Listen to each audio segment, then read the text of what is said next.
आणि आता एक महत्त्वाची बातमी समोर येतेय। बीडमध्ये जमिनीच्या वादामधून तरुणावरती हल्ला झालाय। माजी सरपंचाने तरुणावरती प्राणघातक हल्ला केलाय। तरुणाची प्रकृती चिंताजनक असल्याची माहिती मिळतेय। बीडमध्ये जमिनीच्या वादामधून तरुणावरती हल्ला झालाय। माजी सरपंचाने प्राणघातक हल्ला केलाय आणि यामध्ये तरुणाची प्रकृती चिंताजनक आहे।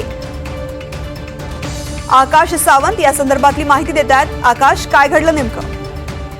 नक्कीच तुकरी बीडच्या साक्षाळा पिंपळी गावात शेत जमिनीच्या वादातून मारहाणीचा प्रकार समोर आलाय। गावच्या माजी सरपंचानीच एका तरुणावर धारधार शस्त्रांनी हल्ला केलाय।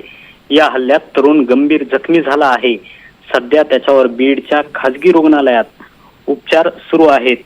घडलेल्या या सगळ्या प्रकाराची तक्रार कुटुंबियांनी पोलीस ठाण्यात करण्यासाठी गेले असता पोलिसांनी या प्रकाराची कसलीही दखल घेतली नाही व तक्रार घेण्यास टाळाटाळ केल्याचा आरोपही त्या तरुणाच्या कुटुंबियांनी केला आहे। तसेच या प्रकरणामागे राजकीय दबाव असल्याचेही त्या कुटुंबियांनी सांगितले आहे। न्याय मिळावा म्हणून पीडित कुटुंबियांनी थेट पोलीस अधीक्षकांची भेट घेतली आहे। मात्र पोलीस अधीक्षक या प्रकाराकडे किती गांभीर्याने घेतात हे देखील पाहणं तितकंच महत्त्वाचं ठरणार आहे। निश्चित आकाश, तरुणाची प्रकृती चिंताजनक आहे आणि या प्रकरणामध्ये नेमकी काय कारवाई होते हे पाहणं महत्त्वाचं आहे। धन्यवाद सविस्तर माहिती करता।